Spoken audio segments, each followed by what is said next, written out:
guys. I just finished season 1 of Arcane yesterday, and it's been a while since I've done a show review, but I really need to talk about this show, cause like, oh my god, is it amazing.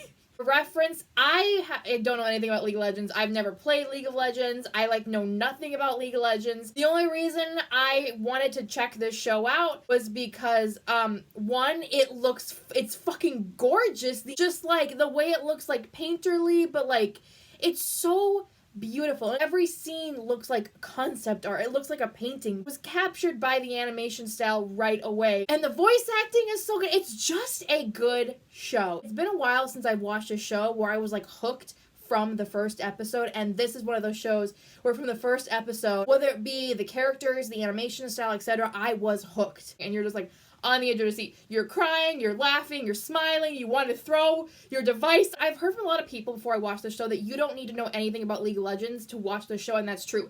A lot of these characters are from the actual League of Legends game. You don't need to play the game to be able to watch this show, which I think is a great thing, because there's a lot of video game shows or movies out there where you have to kind of know the source material before you go into it. And I felt with this show, you don't need to know anything. I know nothing about League, and I have fun time with these characters that are well established in the game, but these are a new take on the characters. So I like that it's the same character, but it's a kind of a new take on them design-wise, personality and storytelling-wise. So that way all these new people who've never played League can kind of get into this world without having to play the video game. They can just watch this show. The building blocks of the show, it's very good. This world is very captivating and very interesting. The same thing with all the characters. All the characters, there's no character that doesn't have a good story. Every single character, even some of the side characters, have good stories. These characters are written to where every single character, whether they're a good character, an evil character, a bad character, a messed up character, a side character,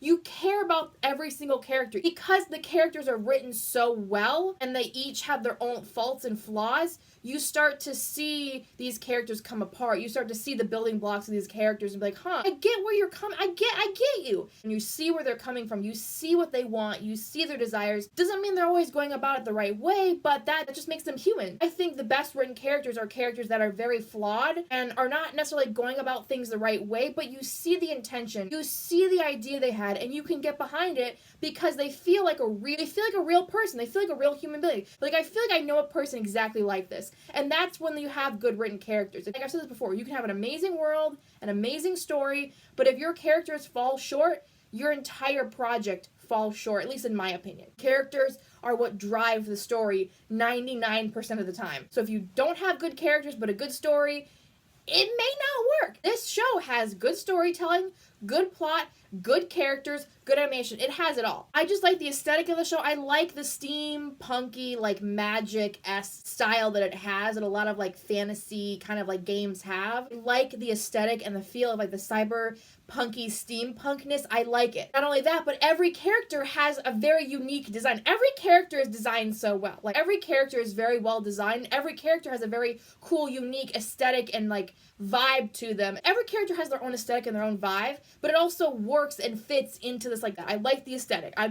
Every character design, I was like, oh, I like that character design. Oh no, I like that character design. But that character looks really cool too. As an artist, I appreciated like every character's design and every like background and like the animation style. It was like eye candy, and I was like, mwah, chef's kiss. This is so well done. The show opens just like, the show opens very dark. The show opens with kind of like this ancestral, angelic, kind of like hopeless type of music. You see a young V and you see a young Powder, very, very young, and they are walking through what looks like a war zone. Like basically the aftermath of a war zone. Everything is lit with very red, like lighting, which I think is intentional because like it looks like a war had just happened. So this is the aftermath. So I think everything being lit by a red shot signifies that like all of this death has happened, all this violence, all this bloodshed has happened. That we learned was Vander, Vander is the guy who is like kind of basically Vi and Powder's father for this point on, because he led their parents to in this war to kind of like, because they live in the Undercity, which is basically kind of like the slums, the lower part of Piltover is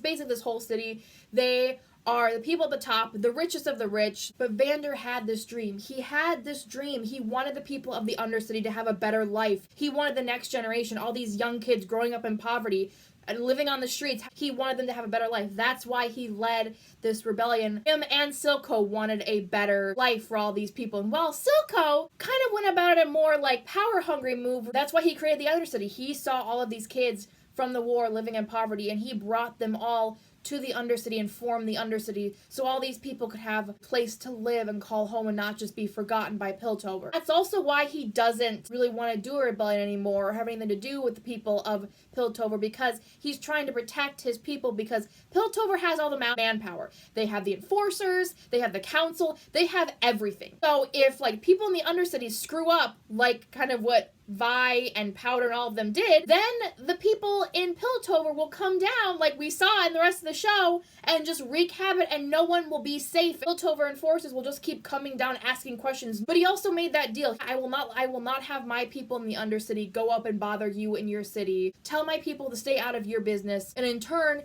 you keep your enforcers out of my streets. The thing is, I get both Vander and Silco's sides of wanting to do this. I get why Vander doesn't want anyone from the upper Undercity to come up to Piltover, because that means more incidences down in the Undercity when enforcers come, more enforcers in their business, probably putting in more restrictions for the people in the Undercity, treating them more like crap than they already do. Probably all the enforcers always come down to the Undercity with like a gas mask on because they think they're too good to breathe in the air of the Undercity. These are still your fucking people! All these people in the Undercity are still your people! I get why Vander is doing what he is doing, is making this deal, because he wants to protect people like Vi and Powder from being on the constant run from the enforcers or being put in prison. But I also get Silco, who was like Vander's brother. He had the same vision as Vander. He wanted a better world, a better life for all these people in the Undercity, because Piltover just decided to forget about them, even though these people are still your people. Just because they're living in slums in the Undercity does not mean they're beneath you. They are still your people. Silco wanted everyone of the Undercity to be independent, which I get. Because it's like, at this point, if Piltover just keeps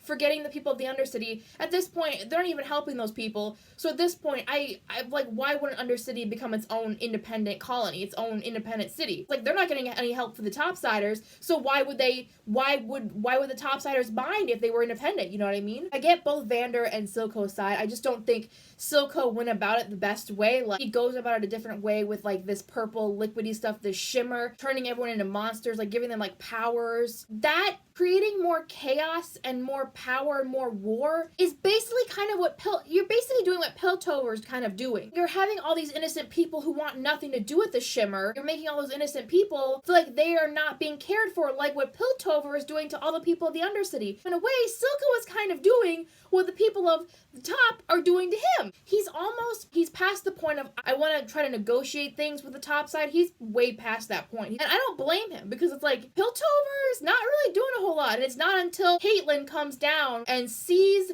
the world, the Undercity, through Vi's eyes and gets a real taste for it, that she's like, it's bad. Worse than we thought. And we are not helping these people. And I love that she takes Vi to the council. She was like, we have not helped these people. They need help. You're not doing them any services. It's not really until like Caitlyn really like tells them how bad it is that they're like, I think we kind of need to come to some agreement. And while I don't think siding with Silco and giving in to his demands are necessarily the best way to go about it, because like he has done so much, but at the same time it's like, what other options do they have? They don't want war, at least some of them don't want war. War will just cause more violence, more destruction, more chaos. It will lead to more problems than solutions. We need to stop thinking with our fists and start thinking with our brains, for God's sakes. Although, I don't know if we're gonna have peace anymore after what Jinx did in the last episode, which I'm still like reeling from that, like, what the fuck? WTF, Jinx? And now I want to move into characters. I want to talk about some of the characters and their plot points. We meet Vi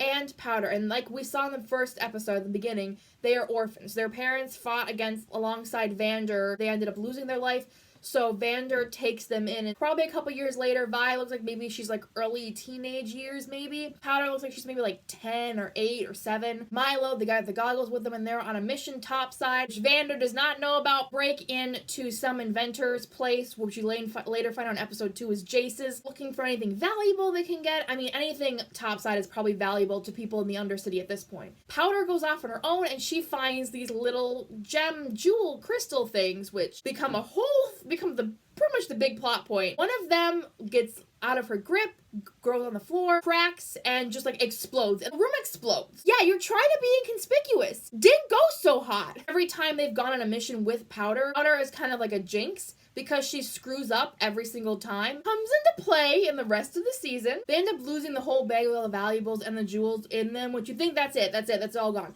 No, Powder still has a couple of those gem things, which we learn in episode 2 are very important, and they are important for the rest of the show. So 2, we meet Jace. Jace is this inventor guy who's trying to bring back magic. Apparently Arcane, which is magic in the show, is very dangerous because his Professor Heimerdinger, over 200 years old. He's very, very old. Built Piltover to get away from magic because Professor Heimerdinger, in his time, he's witnessed how magic has destroyed civilizations, how it has destroyed people, villages, races. So that's why they built Piltover, is to get away from magic and just kind of rely on technology and progress without magic. How dangerous magic can be. Arcane magic especially, it's a force of nature. It can't be controlled, according to Professor Heimdinger. And that's why Jace gets arrested. Even though his workshop has been like broken into, he's been a victim of robbery, they're like, but you have illegal stuff in your lab with like magic, we have to arrest you. It's like, he's been a victim of robbery and now you're gonna arrest him for this? Like, okay, sure, whatever. I mean, I guess you have laws. That's the whole reason you built Piltover. Like, I get it. The reason he wants to bring magic back and have magic and be able to use magic is because I guess when he was very young, we see a flashback. When he was very young, they were in this blizzard and his mom ends up dying, or she's like on the brink of death. This wizard finds them. Jace is begging him, please, like, save my mom, please. He saves his mother's life. That's why Jace wants magic. The real reason he wants magic is to be able to help people, like this wizard, this mage, helped Jace bring his mom back to life, helped save his mom. He wants to be able to bring magic into Piltover, into this world, to be able to help people. His whole goal is to help people. Mainly people of like the Undercity. That's what he wants. He wants to help all these people of the Undercity who've been down on their luck and just help people like this wizard, this mage, helped him with magic. His magic days are not over. We meet a character, Victor, who is the assistant to the dean of the academy, which, by the way, Victor is my favorite character of the show.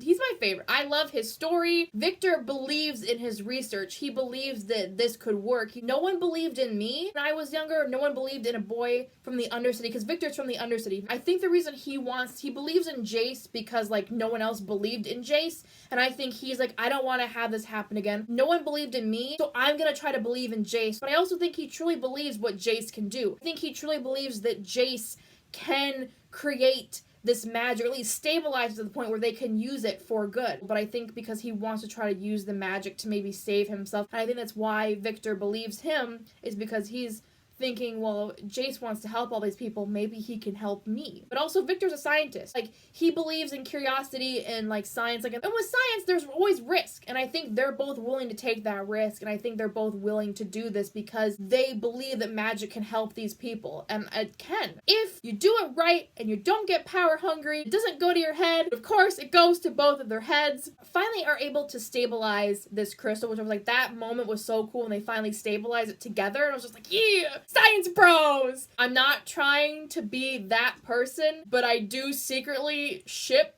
Victor and Jace just a little bit. But of course, Jace is being, like, brought up so heavy in the ranks. He gets caught up in the power, in the politics, which is not really a good thing for him. Him and Victor kind of lose their way for a good portion of the show. Jace gets involved in the politics. He starts falling for Mal. Him and Mal kind of like have a little... He sees the corruption. There's a lot of corruption that runs deep within the council. Jace has good intentions throughout this entire show. His morals are good. However, like with most people, a good heart can sometimes get corrupted. The way Jace is trying to, like, get rid of corruption slowly is causing, like, him to have... Basically, he's having, like, a target on his back.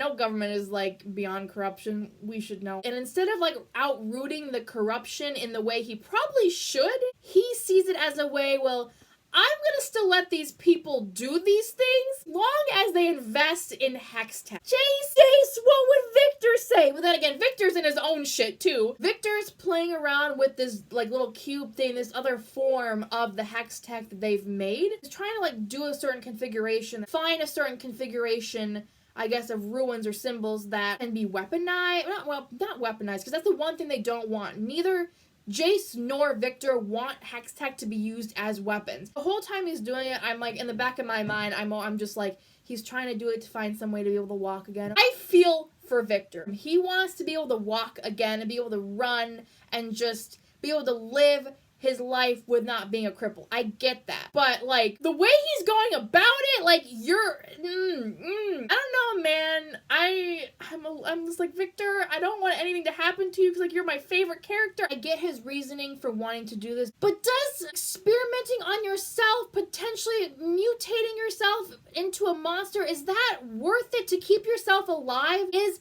destroying your sanity, your humanity worth it? No, it's not. He messes with the box. He ends up passing out, and the box gets, like, some of his blood, which I'm like, oh no. Mixing something dangerous, like arcane magic, with blood is probably not a good thing, and it's not, as we've seen. He is slowly dying. Which, when I heard that he was slowly dying, I was like, oh, no, Victor, not Victor. I don't want Victor to die. So he slowly died, and I'm just like, not gonna happen. Please, no. I've learned from a lot of shows with magic, don't just get something for free. When it comes to magic, especially something like arcane magic, where it's a force of nature that cannot be fucking controlled, it has to take something. You cannot get something without giving something in return. I think based on what Victor's doing, I think, and how he kind of gets like a metal, his like leg kind of has like now, I guess, arcane magic flowing through it. And like, I will say that scene where he like he's outside on the docks and it's dark outside, he drops his cane and he slowly starts walking and then gradually goes into a sprint and then starts running. I was crying, so I was like, oh my god, Victor, he's running, he's walking. But I was still being like, Victor,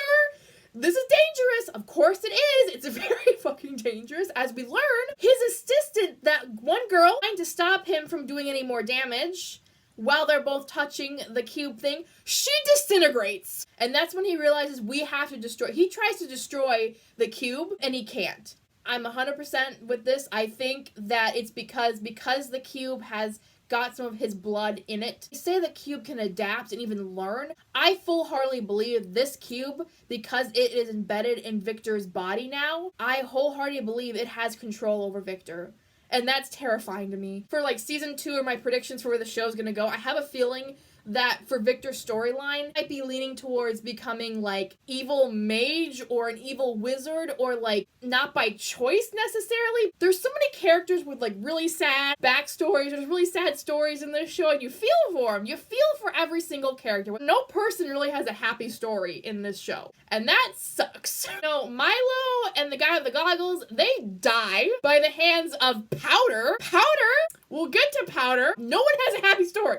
Vander does not, no one, Silco, no one has a happy story. Kind of frustrating with Jace. Like, Jace starts out, get the character development that Jace goes through, and that he, at the beginning, all he wants to do with Hextech is to help people. Through the rest of the show, we see Jinx kind of, like, blow things up and attack people and destroy things for, like, not necessarily for any reason. Jace slowly starts to see how dangerous the Undercity is. And he's like, these people are not, they're dangerous. We have to, like, fight back. I understand why he's feeling that way. He wants to help people out. He wants to help the Undercity out. But he's never been down there. It's not until he goes down there with Vi that he actually sees how much help the Undercity needs and how corrupt it is. Not just because it's always been that way, because Silco has made it worse. He sees that it is so bad. He's gone from wanting to help the Undercity to being like, we need to destroy them, like, take control of it, get them back in control, to being like, oh shit, they do really need help. I was so frustrated when Caitlyn and Vi were going to the council trying to, like, tell them, like, war's not the option, we need to take care of Silco. He just kept being like, bringing the people of the Undercity in check, and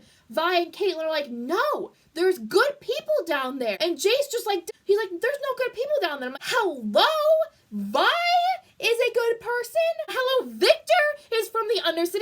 He's a good person. And it's not till Jace goes down there, sees the corruption Shimmer has done, and he ends up shooting and killing a little boy. He is like, these are human beings. They are not living. They are just surviving. The war is not going to make it any better. It's going to make things a hell of a lot worse. I don't think they're going to be able to help these people, especially at the ending, because Jinx blows up the council room. So I don't think they're gonna be able to come to some agreement. I don't even know if Jason's gonna survive. So I don't know. That would be crazy. If everyone in the council died, like how would they go about everything out? Then we have Vi. I really like Vi's character for a lot of reasons. Not just like the design for her character. All her life, she's been kind of fighting with her fist. She's also like the one the whole group looks up to. So anytime she does a mission, everyone will follow her. So if something happens, it's on her. At any age, it's very hard to figure out your place in the world, but also like when you're living in like the Undercity, especially where everything's like kind of crazy and like chaos driven, like it's so hard growing up in that type of like environment and how to like grow up as a kid, but also you have to grow up quite fast. So I feel like because she lost her parents at a very young age, like with Powder, I think she had to grow up quite faster than she probably wanted to. All she's really known is fighting and punching and violence and using her fist. I think that has to do with why she kind of hit Powder after the Vander dies, is because all she's known how to solve her problems is with her fist. When like her sister's crying, like having kind of like a breakdown, she doesn't know how to deal with that. If her sister wanted to help them go and get Vander back, she doesn't know how to comfort her sister at the end after she learns everything her sister did with those monkey bombs. Like she doesn't know how to deal with that, and that's not her fault because like she had to grow up in that way, that sense, that environment, so she doesn't know any other better way. But I don't think her hitting her sister and like calling her a jinx, like she let her anger get the better of her. Vi, I know you're upset, and like what Powder did was so fucked up, but like Powder's a child, she just wants to help. She doesn't want to be seen as a jinx. She doesn't want to be seen as like this bad person that screws up every time. She just wants to help and do something right for once. I get where Vi's coming from, but like I get where Powder's coming from. And I was just like, oh my god, that scene was just like so heartbreaking. She walks away from Powder, and Powder's like having like a mental breakdown. Like she's having a panic attack and she's crying. She's like, I need you, Vi. Oh my god, why must you do this to me? It was bad enough seeing Powder do those monkey bombs and Milo and the goggles guy get killed, and then Vander takes that shimmer stuff and turns into like this beast thing, but luckily he saves Vi. The thing with Powder and Vi walking away and Powder like having a breakdown, I was like, oh, I don't like this. And then Vi tries to go back to her, like she was gonna go back, but then Marcus finds her and drags her away, and I'm just like, no, she's gonna go back and get her, but she sees Silco go after Powder. She gets taken by one of the forces. I'm like, god damn it. The last memory she has of Powder is a very distraught, panic attack, crying Powder. And the next time she sees Powder, she sees her as Jinx on the rooftop. I think the problem, she's arrested for like, I think 2 years in prison, so like she doesn't know what happened. I think the time of Powder and Vi being sisters really is kind of been broken. While Vi was in prison, Powder slowly got morphed into Jinx. Silco had a hand in it, but because Powder was called a Jinx so often, in the last words she heard from her sister were, you are a Jinx, between that and Vi walking away, she sees that she is a Jinx, and she kind of embraces that. And I think because she has those deaths on her hands, she's kind of having a mental breakdown. She has mental problems. She sees like these demon ghosts of Milo and the other guy haunting her, telling her things, putting negative messages in her head. It is Silco's fault, but also the last words she heard from her sister were, you're a Jinx. She kind of embraces the Jinx persona of she's a little crazy. She gives me a very Harley Quinn vibe, not just in the tea party scene, which was like, oh, that was intense and crazy and scary AF. Vi meet up again. I think Vi, when she keeps calling her Powder, it kind of is not a good thing. I think for Jinx, hearing the name Powder brings up all of her past mistakes and all the things that she did bad and brings her right back to that memory of her sister calling her a Jinx. I don't think it's Vi's fault because like the last memory she has of her sister is as Powder, a young girl. I think by not accepting or seeing her sister as who she is now as Jinx, that's not a good thing for Jinx, I think, / Powder. I think Powder needs her sister to accept who she is now, but I think Vi doesn't want to or can't accept Jinx for who she is now. For Powder / Jinx, that's not a good thing. She wants her sister to accept her for who she is now. That's why she's so upset and angry, and why she sees Caitlyn as a threat. She sees Caitlyn as a threat because she sees how close Vi and Caitlyn are. She sees that Vi comes back for Caitlyn, and she's like, my sister betrayed me. She picked someone else over me. But it's like, no, she was gonna come back for you, but she got arrested, so she couldn't, but she was gonna come back for you. I think that's why Jinx and Vi are not gonna be the good perfect sisters anymore because Vi can only see Powder. She can't see Jinx, and I think Jinx needs someone to accept her for who she is. She needs someone to accept her for who she is and be like, you're not a mistake, you're perfect. And that's why I think she and Silco have a bond. That's why she needs Silco, because I think Silco was what she needed, because like you had Milo and Milo calling her a Jinx. You had Vi finally calling her a Jinx and not really accepting that side of her at the end. Silco accepted all sides of Powder / Jinx. He accepted every part of her. He accepted the parts of her that were Powder. He accepted the craziness that she became when she became Jinx. He accepted those parts of her. And when she shot him at the end, he was like, you are perfect. Don't let anyone tell you otherwise. I think she needed that. She always needed Vi and Vander, but I think she really needed someone like Silco, who's been through his own tough times. I think she needed Silco to be like, you are perfect. Don't let anyone tell you otherwise. Like, he loved her. He really loved her unconditionally, for better and for worse. He saw the worst in her, but he still loved her. And he really treated her and cared about her as a daughter. It's really when Jace gives him the ultimatum at the end of, we'll give you the independence you want, but you have to give over Jinx, where Silco realizes what Vander was trying to do all those years of not going against the topsiders, because Vander was trying to protect Vi and Powder. And Silco really understands and gets that now because he has Jinx, who he truly believes and thinks of as his own daughter. I really liked that moment where he's talking to Vander's statue, and he's like, I get it. I get why you wouldn't go against Topside a second time, because you had things to protect that were much more important. Silco may be an asshole and a bad guy and has done some really fucked up shit, and I can't stand him, but on the other hand, I'm like, I get it. I get why he's doing this, and he gets why Vander did it. He has something to protect that's more important than freeing the city. A daughter. Hit me hard in the feels. So many feels were hit in the show. She's having an internal struggle, like, this is my sister, but she's not accepting me. But Silco is like a father figure. He accepts me, but he's done so much. She ends up shooting Silco a bunch of times, and she's so upset about it. She's like, I'm sorry. I didn't mean to. I'm sorry. His last breaths, his last moments, he is still comforting Jinx. And I'm just like, oh boy.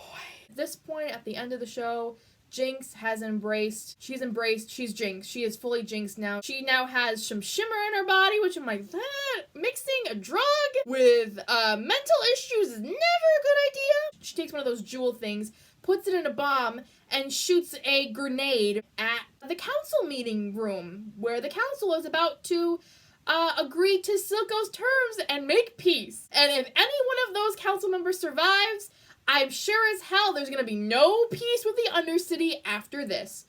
Season 2 is going to be interesting. Are we going to have war? Because it sounds like we're moving towards war. A character that I did not think that was going to appear again was Echo. I really like Echo. I like his character design. I love his hoverboard. Love, like, his whole, like, owl mask he has. I love what he's doing for the people of the Undercity. After Silco has brought in shimmer to the entire Undercity, there are innocent people just wanting to raise a family, just want to live. And Echo finds this, like, tree, or he builds this, like, little beautiful, peaceful little pocket of the Undercity where all these people who just want to live and just have a good life, like, go to. And I'm just like, oh my god, Echo, this is so cool! You're like the leader of your own little rebellion, or like the Firelights. I'm like, I love this! I will say though, Vi and Caitlyn, you know that one scene where they're in like the brothel house? Caitlyn's like, well, what do I got going for me? And Vi is like, you're hot, Cupcake. And she pins her against a wall. If that's not a shipping scene, I don't know what it is. There were a lot of shipping scenes with Caitlyn and Vi, and I was like, oh, I am all here for this. Like when they're laying on the bed and Caitlyn goes to stroke Vi's cheek and Vi holds her hand.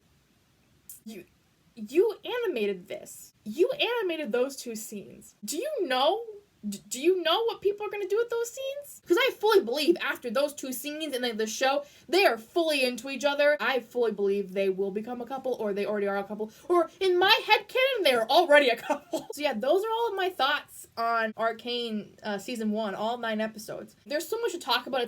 It's so hard to like talk about it all because there's so much. The show is honestly so good, and it's on par to me with shows like Avatar: The Last Airbender, where it is so good that you're like, how did they make this? You know what I mean? I really hope season 2 is just as good or is just as good or still good. I thank you guys so much for watching. Let me know what your thoughts on season 1 of Arcane are down in the comment section. I will see you guys with another video very soon. Bye guys!